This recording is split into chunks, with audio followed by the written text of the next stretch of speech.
يا الله يا رحمن يا رحيم يا كريم. الحمد لله رب العالمين، والصلاة والسلام على سيد المرسلين محمد وعلى آله وأصحابه أجمعين، أما بعد. أعوذ بالله من الشيطان الرجيم، بسم الله الرحمن الرحيم. ما آتاكم الرسول فخذوه وما نهاكم عنه فانتهوا واتقوا الله إن الله شديد العقاب. صدق الله العظيم. وقال النبي صلى الله عليه وسلم: فإن خير الحديث كتاب الله وأحسن الهدي هدي محمد صلى الله عليه وسلم وشر الأمور محدثاتها وكل محدثة بدعة وكل بدعة ضلالة وكل ضلالة في النار او كما قال علیہ الصلوۃ والسلام. میرے محترم بزرگوں اور عزیزوں، میں نے آپ حضرات کے سامنے قرآن پاک کی ایک آیت اور پیارے آقا حضرت محمد صلی اللہ علیہ وسلم کی ایک حدیث پیش کی ہے. یہی آیت اور یہ حدیث گزشتہ جمعہ بھی پیش کی تھی. گزشتہ جمعے میری تقریر کا عنوان تھا بدعت ایک سنگین گناہ ہے، اور اس عنوان کا کافی سارا حصہ باقی رہ گیا تھا، جس کو میں نے آج آپ حضرات کے سامنے بیان کر دینا مناسب سمجھا. آج کا میرا موضوع بھی بدعت کے عنوان سے ہے، لیکن آج کے موضوع کا عنوان ہے عبادت بدعت کیسے بن جاتی ہے. اللہ تعالیٰ سے دعا کریں کہ اللہ تعالیٰ مجھے صحیح کہنے کی اور ہم سب کو اس پر عمل کرنے کی توفیق نصیب فرمائے. آپ صلی اللہ علیہ وسلم کی حدیث جو میں نے آپ کے سامنے پیش کی ہے، یہ حدیث کافی بڑی ہے. اس کا پہلے کا کچھ ٹکڑا بھی میں نے چھوڑا ہے اور بعد کا ٹکڑا بھی میں نے چھوڑا ہے. اس حدیث کے پہلے ٹکڑے میں اللہ کے رسول صلی اللہ علیہ وسلم کے بارے میں حضرت جابر رضی اللہ تعالیٰ عنہ اس حدیث کے راوی ہیں، فرماتے ہیں کہ جب آپ خطبہ دیتے تو خطبہ دیتے وقت آپ کی آنکھیں سرخ ہو جاتی، لال ہو جاتی، اور آپ کا غصہ بڑھ جاتا. پھر آپ صلی اللہ علیہ وسلم نے اس حدیث کے اندر قیامت کا ذکر فرمایا کہ میری بعثت اور قیامت اس طرح سے ہے. یہ جیسے دو انگلیاں ہیں، ان دو انگلیوں میں جتنا فاصلہ ہے اتنا فاصلہ میری بعثت اور قیامت میں ہے. یعنی میری بعثت کے بعد بہت ہی جلد کیا جائے گی؟ قیامت آ جائے گی. اب آپ یہ کہیں گے کہ بھئی آپ صلی اللہ علیہ وسلم کی بعثت کو تو 1400 سال ہو گئے، ابھی تک تو قیامت آئی نہیں، اتنا لمبا زمانہ گزر گیا. تو اس کا بہترین سا جواب یہ ہے کہ آپ صلی اللہ علیہ وسلم کی بعثت کے بعد اور آپ صلی اللہ علیہ وسلم کی بعثت کا پہلے کا وقت دیکھیں تو نہ جانے کتنے ہزار سال اس دنیا کو بنے ہوئے ہو گئے. یعنی کہ آپ صلی اللہ علیہ وسلم کی بعثت کے زمانے سے پہلے کا جو زمانہ ہے اس کے مقابلے میں آپ کی بعثت کا بعد کا جو زمانہ ہے، یعنی کہ قیامت آنے والا جو زمانہ ہے، یہ بہت تھوڑا اور بہت معمولی ہے. اس لیے اللہ کے رسول صلی اللہ علیہ وسلم نے اس طرح سے سمجھایا کہ میری بعثت اور قیامت اس طرح سے یعنی قریب قریب. دوسری بات یہ ہے کہ ہر انسان کے لیے اس کی موت قیامت ہے. حدیث پاک کے اندر آتا ہے کہ جو انسان مر جاتا ہے تو اس کی قیامت آ جاتی ہے. اس لحاظ سے بھی گویا کہ ہر انسان کے لیے قیامت کیا ہے؟ قریب ہے. بہرحال یہ بات ایک بیچ میں آگے سمجھانے کے لیے. تو آپ صلی اللہ علیہ وسلم نے قیامت کا ذکر کرنے کے بعد پھر یہ ٹکڑا ذکر فرمایا حدیث کا جو میں نے آپ کے سامنے پیش کیا کہ بہترین کلام، بہترین گفتگو، بہترین بات وہ کیا ہے؟ اللہ تعالیٰ کا کلام، یعنی کہ قرآن کریم. اور فرمایا بہترین ہدایت، بہترین رہبری، بہترین طرز زندگی وہ آپ صلی اللہ علیہ وسلم کا طرز زندگی ہے۔ آپ صلی اللہ علیہ وسلم خود اپنی زندگی کے بارے میں فرما رہے ہیں، اپنے طریقے کے بارے میں فرما رہے ہیں کہ بہترین طرز زندگی کس کا طرز زندگی ہے؟ میرا طرز زندگی ہے۔ وَأَحْسَنَ الْهَدْيِ هَدْيُ مُحَمَّدٍ صلی اللہ علیہ وسلم، یعنی کہ ہر ایمان والے شخص کی یہ ذمہ داری بنتی ہے کہ وہ آپ صلی اللہ علیہ وسلم کے طرز زندگی کو اپنائیں۔ اس سے بہتر طرز زندگی اس دنیا کے اندر کوئی ہو ہی نہیں سکتا، اس سے بہترین طریقہ ہو ہی نہیں سکتا۔ پھر آپ نے فرمایا وَشَرُّ الْأُمُورِ مُحْدَثَاتُهَا، بدترین کاموں میں سب سے بدتر کام دین کے اندر نئی باتوں کا ایجاد کرنا ہے، یعنی کہ بدعت ہے۔ اس کو میں نے گزشتہ جمعے بھی آپ کو کھول کر کے بتلایا تھا۔ بدعت کہ اگر ہم صرف ویسے ہی ڈکشنری کے معنی دیکھیں تو اس کا مطلب نکلتا ہے ہر نئی چیز، لیکن شریعت کے اندر اس کا یہ مطلب نہیں ہے۔ شریعت کی اصطلاح میں بدعت کا مطلب ہے ہر وہ نئی چیز جو دین کے اندر دین سمجھ کر کے داخل کر دی جائے، اس کو دین کا حصہ بنا لیا جائے اور اس پر عمل نہ کرنے والوں کو ملامت کی جائے، ان کو برا بھلا کہا جائے، یہ کیا کہلاتا ہے؟ بدعت کہلاتا ہے۔ اللہ کے رسول صلی اللہ علیہ وسلم نے اس حدیث کے اندر بدعت کو بدترین کام کہا ہے، یعنی کہ جتنے کام دنیا کے اندر ہوتے ہیں نا، ان سارے کاموں میں سب سے بدترین کوئی کام ہے تو وہ کیا ہے؟ بدعت کا کام ہے۔ کیوں کہا بھائی؟ آپ صلی اللہ علیہ وسلم نے بدعت کے کام کو بدترین کام، بدعت کے کام کو بدترین کام آپ صلی اللہ علیہ وسلم نے اس لیے کہا ہے کہ دیکھو، بدعت کرنے والا انسان، جو کوئی انسان دین کے اندر کوئی نیا کام اختیار کرتا ہے، دین کا حصہ بناتا ہے، تو وہ یہ سمجھ کے بناتا ہے کہ بھئی میں جو کام کر رہا ہوں وہ کائے کا کام کر رہا ہوں؟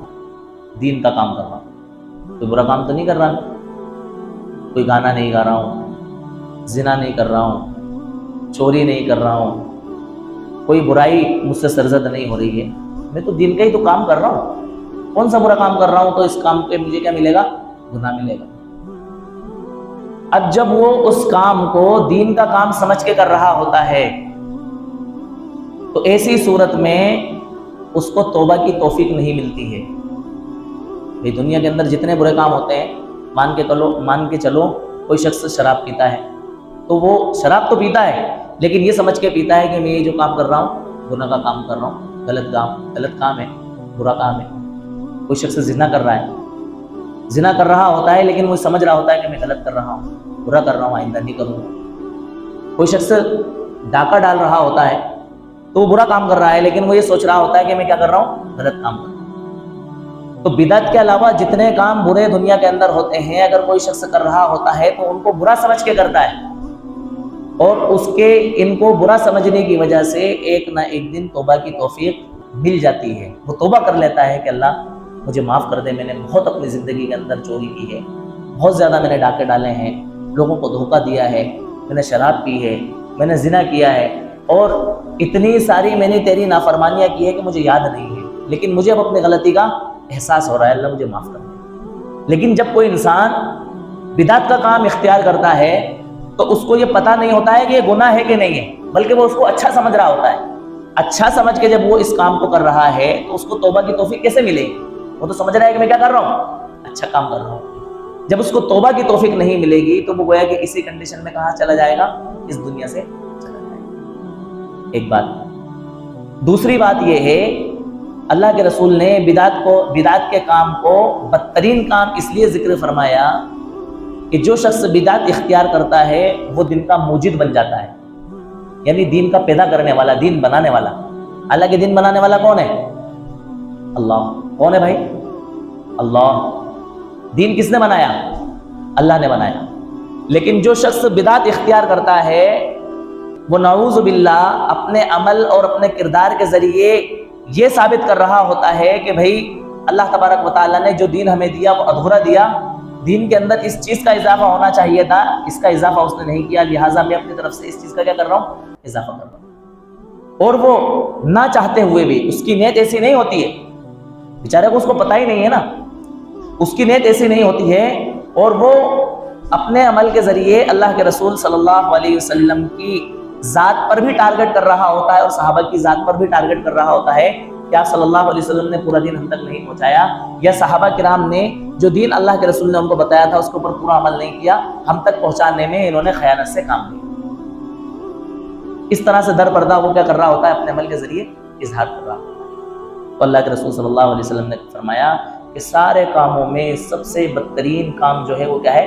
بدعت کا کام۔ بدعت جو ہے نا بڑا گناہ ہے، بڑا گناہ ہے، بڑی وعید آئی ہے۔ بدعت اختیار کرنے والے کو توبہ کی توفیق نہیں ہوتی ہے، اللہ تبارک و تعالیٰ توبہ کا دروازہ بند کر دیتے ہیں۔ حدیث پاک کے اندر آتا ہے کہ توبہ کا دروازہ بدعتی کے اوپر اللہ تعالیٰ کیا کر دیتے ہیں؟ بند کر دیتے ہیں، اس کو توبہ کی توفیق نہیں ملتی، جیسا کہ میں نے ابھی گزشتہ بات کے اندر بتلایا کہ اس کو توبہ کی توفیق نہیں ملتی۔ صحابہ کرام رضی اللہ تعالیٰ عنہم اجمعین کے اندر جو انقلاب آیا وہ کس لیے آیا؟ کیونکہ انہوں نے اللہ کے رسول صلی اللہ علیہ وسلم کی اتباع کی، اللہ کے رسول کے دین کی اتباع کی۔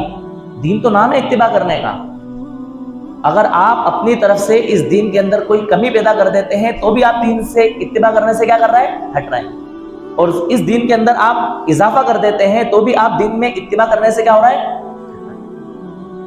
آج کل اتنے سارے بیانات ہوتے ہیں، مسجدوں کے اندر تقریریں ہوتی ہیں، بڑے بڑے جلسے جلوس ہوتے ہیں، لوگوں کے اوپر اثر کیوں نہیں پہنچ رہا ہے؟ اللہ کے رسول صلی اللہ علیہ وسلم کوئی بات صحابہ کے درمیان ارشاد فرماتے، صحابہ کی زندگی کے اندر بدلاؤ آ جایا کرتا تھا، انقلاب آ جایا کرتا تھا، لیکن اتنی ساری تقریریں، اتنے سارے بیانات، اتنے سارے مواعظ ہونے کے باوجود لوگوں کی زندگی کے اندر انقلاب نہیں آ رہا ہے۔ کیوں؟ اس لیے نہیں آ رہا ہے کہ جو لوگ بیان کر رہے ہوتے ہیں ان کے بیان کے اندر بھی ان کی نیت اور ارادے صحیح نہیں ہوتے، اور لوگوں کو وہ باتیں نہیں بتا رہے ہوتے ہیں جو باتیں بتانا کیا ہوتی ہیں؟ اہم اور ضروری ہوتی ہیں۔ اور جو لوگ باتیں سن رہے ہوتے ہیں وہ بھی وہ باتیں سننا نہیں چاہتے ہیں جو باتیں بتائی جا رہی ہیں، بلکہ وہ اپنی منشا کا، اپنی مرضی کا دین اور اپنی مرضی کے مطابق باتیں سننا چاہتے ہیں۔ تیسری چیز کیا ہے کہ قرآن اور حدیث سے ہٹ کر کے باتیں بتائی جا رہی ہیں۔ اگر قرآن اور حدیث کی باتیں بتائی جائیں تو قرآن اور حدیث کی باتیں اثر رکھتی ہیں، جیسا کہ میں نے حدیث کے شروع کے اندر پڑھا، فرمایا کہ بہترین بات، بہترین کلام کیا ہے؟ اللہ تبارک و تعالیٰ کا کلام ہے، اور بہترین رہبری، بہترین طرز زندگی کس کا طرز زندگی ہے؟ اللہ کے رسول صلی اللہ علیہ وسلم کا طرز زندگی ہے۔ اگر قرآن اور حدیث کی روشنی میں لوگوں کو باتیں بتائی جائیں تو ان باتوں کا اثر ہوتا ہے، لوگوں کی زندگیوں کے اندر انقلاب آتا ہے۔ صحابہ کرام کی زندگی میں انقلاب اسی لیے آیا کہ آپ صلی اللہ علیہ وسلم نے قرآن کے ذریعے اور اپنے پاک ارشادات کے ذریعے صحابہ کرام کی کیا کی ہے؟ رہبری کی۔ اب اگر اس دور کے اندر کوئی شخص بدعت کو بدعت کہے تو وہ گمراہ سمجھا جاتا ہے، بدعت کرنے والا گمراہ نہیں سمجھا جا رہا ہے، گنگا الٹی بہ رہی ہے۔ بھئی صحابہ کرام، حضرت عبداللہ ابن مسعود رضی اللہ تعالیٰ عنہ کے دور میں ایک شخص نے، کچھ لوگوں نے فرض نماز کے بعد میں ذکر اور درود شریف کا جہراً ذکر کرنا شروع کر دیا۔ سب لوگ جمع ہو گئے اور جمع ہونے کے بعد میں انہوں نے ذکر شروع کر دیا، لا الہ الا اللہ، لا الہ الا اللہ، لا الہ الا اللہ۔ درود شریف کا ذکر کر دیا، اللہم صلی علی سیدنا محمد وعلی آل سیدنا محمد وبارک وسلم صلی اللہ علیہ وسلم، اللہم صلی علی محمد وعلی آل محمد کما صلیت علی ابراہیم وعلی آل ابراہیم انک حمید مجید، اللہم صلی علی محمد النبی الامی وعلی آلہ واصحابہ وسلم تسلیما کثیرا۔ جو بھی درود شریف ذکر شروع کر دیا۔ بظاہر کیا غلط کرا ہو؟ لگ رہا ہے آپ کو کہ کوئی غلط کرا؟ ایک کلمے کا ذکر کر رہے ہیں، سب سے افضل الذکر حدیث کے اندر آتا ہے کہ وہ کیا ہے؟ لا الہ الا اللہ ہے۔ درود شریف، کتنے بڑے فضائل ہیں درود شریف کے۔ جو شخص اللہ کے رسول صلی اللہ علیہ وسلم کے اوپر ایک مرتبہ درود بھیجتا ہے، اللہ کے فرشتے 10 مرتبہ درود بھیجتے ہیں، اس شخص کو رحمت بھیجتے ہیں۔ جو شخص اللہ کے رسول کے اوپر درود بھیجتا ہے اس کے لیے 10 نیکیاں لکھی جاتی ہیں، اس کے 10 درجے بلند کیے جاتے ہیں، اور اس کی 10 خطائیں معاف ہوتی ہیں۔ وہ بظاہر کون سا غلط کام کر رہے ہیں؟ حضرت عبداللہ ابن مسعود نے ان لوگوں کو جو اجتماعی طور پر جہراً لا الہ الا اللہ کا ذکر کر رہے تھے اور درود شریف کا ورد کر رہے تھے، ان کو مسجد سے نکال دیا۔ فرمایا کہ یہ لوگ کیا ہیں؟ بدعتی ہیں، ان کو نکالو یہاں سے۔ کس وجہ سے؟ وہ جو کام کر رہے تھے اس کام کے اندر ان کا قصور صرف اتنا تھا کہ یہ اللہ تعالیٰ کا ذکر اور درود شریف کا ورد ان کو پست آواز سے کرنا چاہیے تھا، جہرن اور اجتماعی طور پر نہیں کرنا چاہیے تھا۔ ان کا یہ کرنا گویا کہ دین کے اندر اضافہ کرنا ہوا، بدعت کرنا ہوا، انہوں نے ان کو مسجد سے نکال دیا۔ آج مسجد سے اس لیے نکال دیا جاتا ہے کہ بھئی یہ حی علی الصلاح پہ کھڑے نہیں ہوتے ہیں، ان کے پاجامے ٹخنوں سے نیچے ہوتے ہیں، یہ لوگ اللہ کے رسول کے اوپر درود نہیں پڑھتے ہیں، یہ لوگ جو ہے نا اللہ کے رسول صلی اللہ علیہ وسلم کی میلاد منانے کے قائل نہیں۔ مسجدیں دھو دی جاتی ہیں، بھئی مسجد ناپاک ہو گئی، وہاں بھی ہماری مسجد میں آ گیا، دیوبندی ہماری مسجد میں آ گیا، کافر ہماری مسجد میں آ گیا، ان کو مسجد سے نکالو۔ صحابہ کرام تو بدعتیوں کو مسجد سے نکال رہے ہیں، اور اس دور کے اندر بدعتی اللہ کے رسول صلی اللہ علیہ وسلم کے طرز زندگی کو اپنانے والے کو مسجد سے کیا کر رہا ہے؟ نکال رہا ہے۔ کام الٹا ہو رہا ہے۔ دیکھو بدعت جو ہے نا گمراہی، اللہ کے رسول صلی اللہ علیہ وسلم نے آگے فرمایا کہ بدعت گمراہی ہے۔ ظاہر سی بات ہے جو انسان بدعت اختیار کر لیتا ہے تو گمراہی کے اندر چلا جاتا ہے۔ تو بدعت اختیار کرنے والا گمراہ ہوتا ہے، لیکن جو شخص اپنے آپ کو بدعت سے بچا رہا ہے یا لوگوں کو بدعت سے بچا رہا ہے، اس کو لوگ کہہ رہے ہیں کہ آپ گمراہ ہیں، آپ توبہ کرو، آپ کلمہ پڑھو، آپ کافر ہو۔ اسی الٹی گنگا بہ رہی ہے۔ بھیا دین ہماری اپنی مرضی کا نہیں ہے، دین وہی قابل قبول ہے جو اللہ تعالیٰ کی طرف سے ہمیں بھیجا ہوا ہے، اللہ کے رسول صلی اللہ علیہ وسلم کی تعلیمات کے ذریعے ہمیں پہنچا ہے اور صحابہ کرام کے طرز زندگی کے ذریعے ہم تک پہنچا ہے۔ اس دین کے علاوہ جو دین ہمارے پاس میں آئے گا، چاہے وہ دکھنے میں کتنا ہی اچھا لگے، وہ قابل قبول نہیں ہے، مردود ہے۔ اللہ کے رسول صلی اللہ علیہ وسلم نے فرمایا جس کسی نے ہمارے دین میں کوئی ایسی بات ایجاد کی جو دین کا حصہ نہیں ہے تو وہ چیز قابل قبول نہیں ہے، مردود ہے، اس کو لوٹا دیا جائے گا، اس کو پھیر دیا جائے گا، وہ دیکھنے میں کتنی اچھی کتنا لگ رہی ہے۔ آپ دیکھیں جتنی بھی چیزوں کے اندر بدعت پائی جاتی ہے، بظاہر ان میں کوئی ایسا کام نہیں لگتا ہے کہ یہ بدعت کیسے بن گیا، وہ دین کا ہی کام ہوتا ہے، لیکن کچھ چیزیں اپنی طرف سے اس میں آ جانے کی وجہ سے، شامل ہو جانے کی وجہ سے وہ چیز کیا بن جاتی ہے؟ بدعت بن جاتی ہے۔ اور بدعت ہمیشہ دین کا لبادہ اوڑھ کر کے آتی ہے۔ کائے کا لبادہ؟ دین کا لبادہ۔ اسی لیے جب کبھی کسی کو بدعت سے روکا جائے اور سمجھایا جائے تو لوگ کہتے ہیں دیکھو یہ وہابی لوگ ہمیں درود نہیں پڑھنے دیتے، یہ وہابی لوگ ہمیں صلاۃ و سلام نہیں پڑھنے دیتے، یہ وہابی لوگ جو ہے نا ہمیں حی علی الصلاح پہ کھڑا ہونا نہیں دیتے، یہ وہابی لوگ جو ہے ہمیں نا اس طرح کا کام نہیں کرنا دیتے۔ یعنی لوگوں کو اس طرح سے ورغلایا جاتا ہے، ان کو گمراہ کیا جاتا ہے کہ واقعتاً یہ لوگ گستاخ رسول ہیں، یہ لوگ جو ہے نا آپ صلی اللہ علیہ وسلم سے محبت نہیں کرتے ہیں۔ بھئی درود شریف پڑھنے میں کیا برائی ہے؟ کیوں نہیں پڑھنے دیتے آپ درود و سلام؟ جب ایک سادہ سمپل انسان اس بات کو سنتا ہے تو اس کو دکھ ہوتا ہے کہ یار درود و سلام پڑھنے میں برائی ہے کیا؟ آپ کیوں نہیں درود و سلام پڑھنے دیتے؟ آپ درود و سلام نہیں پڑھنے دیتے، اس کا مطلب یہ ہے کہ آپ صلی اللہ علیہ وسلم سے آپ محبت نہیں کرتے ہیں۔ نہیں بھیا، ہم تو کہتے ہیں کہ آپ درود و سلام پڑھیں، 24 گھنٹہ پڑھیں، صلاۃ و سلام پڑھیں۔ کون منع کرتا ہے؟ جو کوئی درود و سلام پڑھنے سے منع کر رہا ہے گویا کہ وہ اپنے دین کے اوپر قائم نہیں ہے، وہ آپ صلی اللہ علیہ وسلم سے عقیدت نہیں رکھتا ہے۔ ہم آپ کے درود و سلام پڑھنے سے آپ کو منع نہیں کر رہے ہیں، ہم تو آپ کو درود و سلام پڑھنے کا جو طریقہ آپ نے اختیار کر لیا ہے اس سے منع کر رہے ہیں۔ اور کیوں منع کر رہے ہیں؟ اس لیے کہ آپ صلی اللہ علیہ وسلم سے اس طرح سے درود و سلام پڑھنا منقول نہیں ہے، صحابہ کرام سے اس طرح سے درود و سلام پڑھنا منقول نہیں۔ بھائی آپ صلی اللہ علیہ وسلم کے زمانے میں آپ کی بعثت کے بعد، یعنی کہ آپ کے نبوی دور میں آپ جب مدینہ ہجرت کر کے آ گئے تو آپ صلی اللہ علیہ وسلم کے زمانے میں حضرت بلال رضی اللہ تعالیٰ عنہ نے 10 سال تک اذان دی دینا بھائی۔ آپ صلی اللہ علیہ وسلم کی موجودگی میں حضرت بلال نے 10 سال تک اذان دی، آپ نے کبھی اذان دینے سے پہلے درود و سلام نہیں پڑھا، اذان کے بعد کبھی بھی آپ نے بلند آواز سے درود و سلام نہیں پڑھا۔ اچھا ایک بات اور سمجھ لیں، اذان سے پہلے درود و سلام پڑھنا کسی بھی طرح سے منقول نہیں ہے، اور اذان کے بعد درود شریف پڑھنا حدیث پاک کے اندر آتا ہے۔ بھئی اذان کے بعد کی جو دعا ہے نا، اس دعا سے پہلے درود شریف ہے۔ کیا ہے؟ درود شریف ہے۔ اس درود شریف کے بعد میں کیا ہے؟ اذان کی دعا ہے۔ لیکن کیسے؟ انفراداً، اپنے اپنے طور پر۔ جیسے ہی اذان ختم ہوئی، اذان ختم ہونے کے بعد انسان اپنے طور پر کیا پڑھ لے گا؟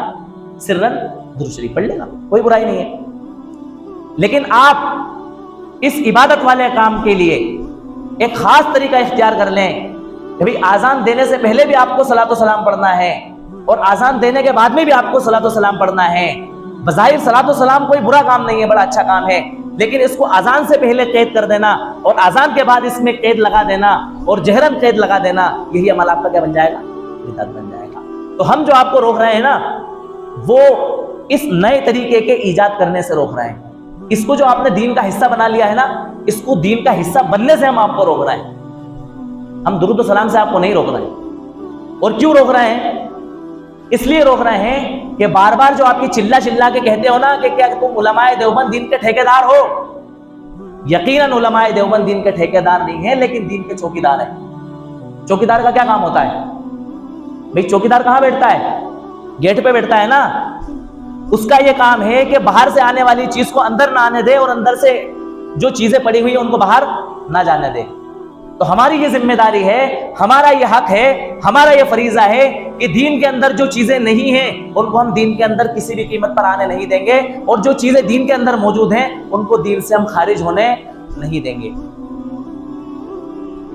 تو میں یہ کہہ رہا تھا کہ درود و سلام خوب پڑھا جائے، جتنا چاہے آپ پڑھیں، کسی طرح کی کوئی منادی نہیں ہے، لیکن درود و سلام کے لیے کوئی خاص طریقہ اختیار کر لینا آپ کے اس عبادت والے عمل کو کیا بنا دے گا؟ ایصال ثواب، چھوٹا موٹا کام ہے ایصال ثواب۔ بھائی آپ کے جو مرحومین ہیں، جو اس دنیا سے جا چکے ہیں، آپ کے دماغ میں آیا کہ بھائی میرے والد اس دنیا سے جا چکے ہیں، آپ نے 10 روپے صدقہ کر دیا اور اس صدقے کا ثواب آپ کے والد کو پہنچا دیا، کوئی برائی نہیں ہے۔ آپ نے قرآن کریم کی کوئی سورت پڑھی، اس سورت کا ثواب آپ کے والد کو پہنچا دیا، کوئی برائی نہیں ہے۔ آپ نے 2 رکعت نماز نفل پڑھی، اس نفل نماز کا ثواب آپ نے اپنے والد کو پہنچا دیا، آپ کے والدہ کو پہنچا دیا، کوئی برائی نہیں۔ آپ نے اور کوئی نیک کام کرا، اس نیک کام کا جو اجر آپ کو ملنا تھا، آپ نے اللہ سے کہا کہ اللہ تعالیٰ اس کا اجر آپ اس کو پہنچا دیجئے، میرے مرحومین کو پہنچا دیجئے، کوئی برائی نہیں ہے، بلکہ دوہرا اجر آپ کو ملے گا۔ ایک اجر تو آپ کو ملے گا یہ عمل کرنے کا جو نیک کام آپ نے کیا ہے، اور دوسرا ثواب آپ کو ملے گا جو احسان آپ نے آپ کے مرحومین پر کیا ہے، ان کو جو ایصال ثواب کیا ہے اس کا۔ لیکن آپ ایصال ثواب کے لیے کوئی مخصوص طریقہ کر لیں کہ ہم تو اپنی میت کے لیے تیجا کریں گے، تیسرے دن ہم لوگوں کو جمع کریں گے، اس میں ہم قرآن خوانی کریں گے، اس کے اندر ہم جو ہے کھانا لوگوں کو کھلائیں گے، تو یہی آپ کا ایصال ثواب کرنا کیا بن جائے گا؟ کیوں بھیا؟ ہم نے کون سا گناہ کا کام کر لیا؟ قرآن ہی تو پڑھا، لوگوں کو کھانا ہی تو کھلایا۔ کھانا کھلانا کتنا بڑا کام ہے؟ قرآن کریم پڑھنا کوئی چھوٹا موٹا کام ہے؟ یقیناً آپ نے بہت بڑا کام کیا، لیکن جس طرز پر آپ نے کیا ہے نا، یہ طرز آپ کا ٹھیک نہیں ہے۔ اس لیے کہ اللہ کے رسول صلی اللہ علیہ وسلم اور صحابہ کرام سے کہیں بھی یہ منقول نہیں ہے کہ انہوں نے کسی کی میت کے لیے جمع ہو کر کے انہوں نے تیجا کیا ہو اور ان کے لیے اجتماعی طور پر کوئی ایصال ثواب کیا ہو، یا اجتماعی طور پر انہوں نے کھانے کا پروگرام کیا۔ آپ نے جب میت کا 20واں دن آیا، آپ نے 20واں کر لیا۔ آپ کی نیت بظاہر بڑی اچھی ہے کہ اس دن ہمارے سارے رشتہ دار جمع ہو جائیں گے، سارے محلے کے لوگ جمع ہو جائیں گے، کھانا ہو جائے گا، کیا برائی ہے؟ اور لوگ ذکر و اذکار کر لیں گے، جن کو قرآن نہیں آتا وہ تسبیح پڑھ لیں گے، لا الہ الا انت سبحانک انی کنت من الظالمین پڑھ لیں گے، کیا برائی ہو جائے گی؟ یقیناً کوئی برائی نہیں ہے، لیکن آپ نے اس کے لیے جو 20واں دن مقرر کر لیا ہے، اس دن کے اندر برائی ہے، لہٰذا 20ویں دن مقرر کر کے ایصال ثواب کرنا، یہی عمل آپ کا کیا بن جائے گا؟ بدعت بن جائے گا۔ بظاہر آپ ایک عبادت کا کام کر رہے تھے، لیکن آپ کی یہ عبادت کنورٹ ہو جائے گی قائم ہے بدعت۔ اسی طرح سے 40واں، میت کو 100واں مہینہ ہو گیا، 40 دن ہو گئے، آپ سب لوگوں نے کہا کہ بھیا اچھا دیکھو، ایک چیز تو یہ ہے کہ جو چلتا آ رہا ہے ہم اس طریقے پر کرتے ہوئے آ رہے ہیں، اب ایک نئی چیز یہ آ رہی ہے کہ اگر ہم یہ کام نہ کریں تو ہمارے اپنے رشتہ دار ہمیں لعن طعن کرتے ہیں، ملامت کرتے ہیں، اور ہمیں تو برا بھلا کہتے ہی ہیں، ساتھ میں میت کو بھی برا بھلا کہتے ہیں۔ کیا کہتے ہیں؟ مر گیا مردود، نہ فاتحہ نہ درود۔ یہ رویہ ٹھیک نہیں ہے بھیا۔ مرنے والا مر گیا، اب جو کچھ مال وہ چھوڑ کے گیا ہے نا، وہ مال اب اس کا نہیں ہے بلکہ اس کے ورثہ کا ہو گیا ہے۔ اب اس کے اندر کسی کو حق نہیں ہے کہ اس کے اندر تصرف کرے، اور بعض مرتبہ ایسا ہوتا ہے کہ اس کے چھوڑے ہوئے مال کے اندر اس کے نابالغ وارثین بھی ہوتے ہیں، اور جس مال کے وارث نابالغ وارثین ہوں اس مال کو چھوڑا بھی حرام ہوتا ہے۔ اب مرنے والے کے مال سے لوگوں کی دعوتیں کی جا رہی ہیں۔ قرآن خوانی کے لیے اگر کسی جگہ سے مدرسے کے بچوں کو بلایا تو ان کو بھی کچھ نذرانہ اور وظیفہ دیا جا رہا ہے، ان کا اکرام کیا جا رہا ہے۔ بھئی کیسے جائز ہو جائے گا؟ اس مرے ہوئے شخص کے مال میں اب کسی بھی قسم کا کوئی تصرف جائز نہیں ہے۔ اور اس سے بڑھ کر کے ایک بات دیکھو آپ، حالانکہ ہمیں تعلیم یہ ہے کہ جب کبھی کسی کے وہاں فوتگی ہو جائے، غمی ہو جائے، کسی کے وہاں انتقال ہو جائے، تو ہمیں مسلمانوں کو تعلیم یہ ہے کہ جس جگہ پر فوتگی ہوئی ہے محلے کے رشتہ داروں، محلے کے لوگوں کی یہ ذمہ داری بنتی ہے کہ اپنے گھر سے بنا بنایا کھانا اس میت والے گھر پہنچائیں۔ کیوں؟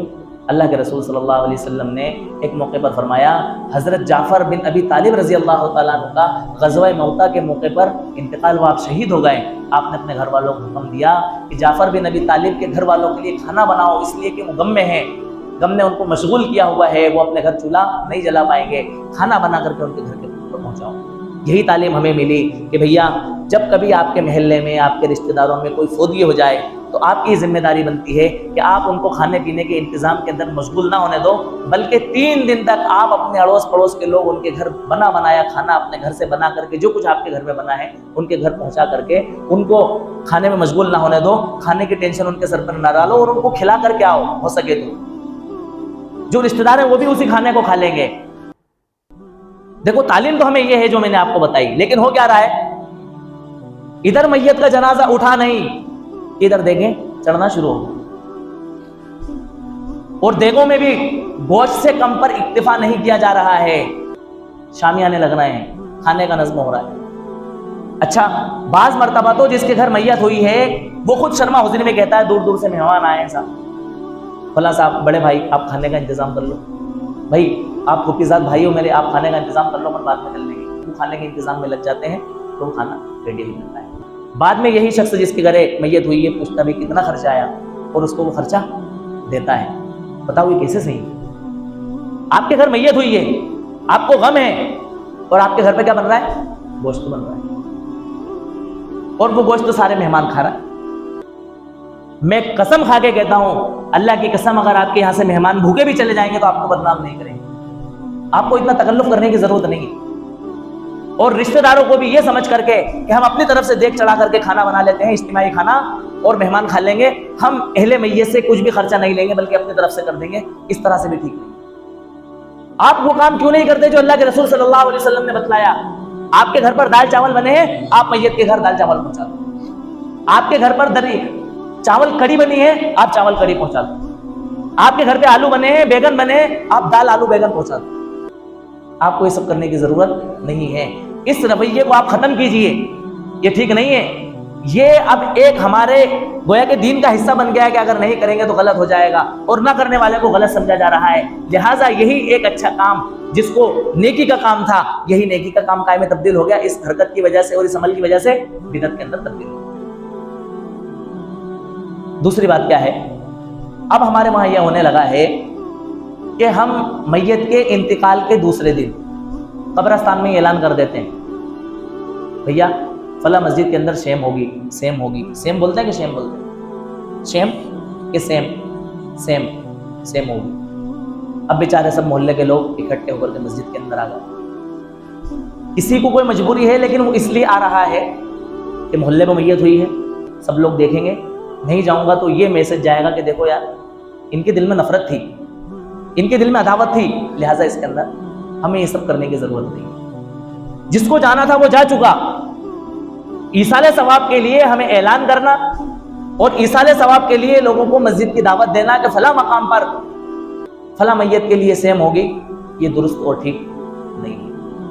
ایصال ثواب آپ کریں، گھر کی خواتین خوب قرآن پڑھیں، آپ قرآن پڑھیں، آپ کو قرآن نہیں پڑھنا آتا ہے، آپ لا الہ الا اللہ تو پڑھنا جانتے ہیں، بے لا تعداد مرتبہ پڑھیں اور اس کا ایصال ثواب اپنی نیت کو پہنچا دیں، آپ کا ایصال ثواب کافی ہو جائے گا۔ لیکن اس نئے طریقے پر اگر آپ کوئی نیک کام انجام دے رہے ہیں اور اس کو اپنے نظریے میں بہتر سمجھ رہے ہیں اور سمجھ رہے ہیں کہ میت کو ایصال ثواب پہنچ جائے گا، میرے دوستوں آپ کا یہی نیک عمل بدعت کے اندر کیا ہو جائے گا؟ تبدیل ہو جائے گا۔ لوگوں سے گلے ملنا، معانقہ کرنا غلط ہے۔ کتنا اچھا کام ہے کہ بھئی دو لوگوں کا دل صاف ہے اور وہ آپس میں کیا مل رہا ہے؟ گلے مل رہا ہے۔ لیکن کسی مخصوص موقع پر گلے ملنا اور اس کو اس کا حصہ بنا لینا اور یہ سمجھنا کہ اس موقع پر اگر ہم نے گلے نہیں ملا تو غلط میسج جائے گا اور گویا کہ ہماری عید کی نماز ہی نہیں ہوگی، یا لوگ کیا سوچیں گے کہ دیکھو عید کے دن بھی گلے نہیں ملا۔ آپ کا یہی گلے ملنا صرف یہ سوچنے کی وجہ سے جو میں نے بتلایا، آپ کا یہ گلے ملنا کیا ہو جائے گا؟ بدعت ہو جائے گا۔ ایسی بے شمار چیزیں ہیں جس میں شریعت نے ہمیں بتلایا کہ بھیا یہ کرنا ہے، یہ نہیں کرنا ہے۔ دیکھو مغرب کی نماز کی کتنی رکعتیں ہیں؟ بولو آپ میرے ساتھ، تھوڑا زور سے بولو تاکہ مجھے ایسا لگے کہ پبلک میرے سامنے بیٹھی ہے۔ 7 تو رکعتیں ہیں، لیکن فرض نماز میں کتنی رکعتیں ہیں؟ 3 رکعتیں ہیں۔ بھائی فرض نماز میں 3 رکعتیں ہیں، اب اگر کوئی شخص فرض نماز میں 3 رکعتوں کی بجائے یہ کوشش کرے کہ یار مجھے 3 میں تھوڑا سا ہے نا صحیح محسوس نہیں ہوتا ہے، کمفرٹیبل نہیں لگتا ہے، لہٰذا میں 4 رکعت پڑھوں گا، تو بتاؤ اس کا یہ عمل صحیح ہوگا کہ غلط ہوگا؟ کیا ہوگا؟ غلط ہوگا یار۔ بظاہر وہ 1 رکعت پڑھ کے اچھا سمجھ رہا ہے کہ بھائی اس کے اندر 1 رکوع زیادہ کروں گا، 2 سجدے زیادہ کروں گا، 1 مرتبہ سورہ فاتحہ پڑھوں گا، ہے نا، اس کے اندر میں 1 مرتبہ درود شریف زیادہ پڑھوں گا، تو اس کا یہ عمل بظاہر اچھا لگ رہا ہے کہ 1 رکعت کا اضافہ کر لیا تو کیا اس نے برا کر لیا، لیکن اس نے اپنی طرف سے اس کے اندر اضافہ کیا ہے۔ اللہ تعالیٰ نے ہمیں 3 رکعت کی بجائے مغرب میں 4 رکعت پڑھنے کی اجازت نہیں دی ہے۔ یہی عمل دین کے اندر زیادتی ہو جائے گا، اور ہر وہ زیادتی جو دین کے اندر دین سمجھ کے کی جائے وہی عمل کیا بن جائے گا؟ آپ کا بدعت بن جائے گا۔ سفر کے اندر 4 رکعت والی نماز کتنی رکعت پڑھنے کا حکم ہے؟ اگر آپ سفر شریف پر جا رہے ہیں، سفر شریف تقریباً 78 کلومیٹر بنتا ہے، 4 رکعت والی نماز آپ کو کتنی پڑھنا ہے؟ 2 پڑھنا ہے نا۔ لیکن کوئی انسان یہ کہے کہ بھئی 2 میں میرا دل نہیں مان رہا ہے، میں ہمیشہ ظہر کی 4 رکعت پڑھتا ہوں، لہٰذا میں سفر میں رہ کر بھی جو ہے نا ظہر کی 4 رکعت ہی پڑھوں گا، 2 نہیں پڑھوں گا۔ بتاؤ آپ اس کی 4 رکعت نماز پڑھنا صحیح ہوگا؟ اس کی نماز اللہ تعالیٰ کی ماں قبول ہوگی؟